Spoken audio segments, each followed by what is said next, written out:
La ilaha illallah. Kisah Raja Zulkarnain, mengalahkan dan mengurung Yakjuj dan Makjuj. Pada zaman dahulu, di masa kenabian Ibrahim, hidup seorang raja yang saleh bernama Zulkarnain yang dikenal di kalangan masyarakat Islam sebagai salah satu raja sekaligus seorang nabi yang mengurung Yakjuj dan Makjuj. Raja Zulkarnain tersebut sangat disukai oleh rakyatnya, karena sang raja yang paling bijaksana dan sederhana. Raja Zulkarnain diabadikan di dalam Al-Quran di dalam Surah Al-Kahfi ayat 94 dan Surah Al-Anbiya ayat 96. Di dalam literasi sejarah, bahwa pasca kepemimpinan Raja Namrud yang kejam, Zulkarnain hadir sebagai pengganti yang membawa kesejahteraan bagi rakyatnya. Tak hanya itu, Zulkarnain pun berkiprah besar dalam mendakwahkan agama Tauhid yang dibawa Ibrahim.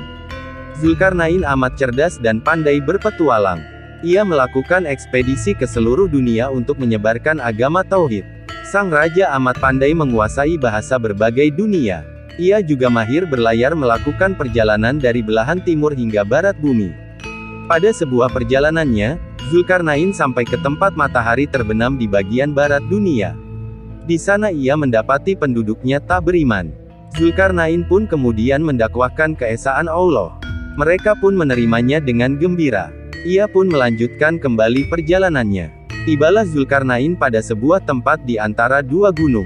Di bukitnya terdapat sebuah kaum yang tak mengerti bahasa. Zulkarnain yang cerdas pun memerlukan penerjemah untuk memahami ucapan mereka. Kaum tersebut pun mengeluhkan kesulitan mereka pada Zulkarnain. Mereka selalu dilanda kemiskinan karena harta mereka selalu diambil paksa oleh kaum kejam bernama Yakjuj dan Makjuj. Para manusia kejam tersebut berpostur tubuh yang tak biasa, mereka selalu merusak setiap hal yang dilewati.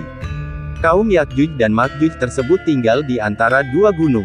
Mereka selalu mengganggu kaum di bukit dengan merampas dan merusak segala sesuatu, baik tanaman maupun ternak.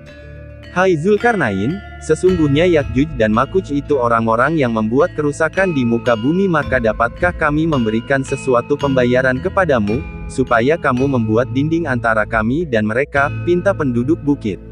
Zulkarnain pun berkeinginan membantu mereka. Namun, tak ada daya upaya kecuali pertolongan Allah.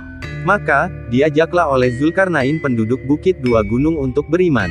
Setelah mereka beriman, Zulkarnain pun memikirkan cara untuk membatasi mereka dengan kaum kejam Yakjuj dan Makjuj. Bawakanlah padaku besi dan tembaga, akan kubuat dinding di antara kalian dan mereka, ujar Zulkarnain.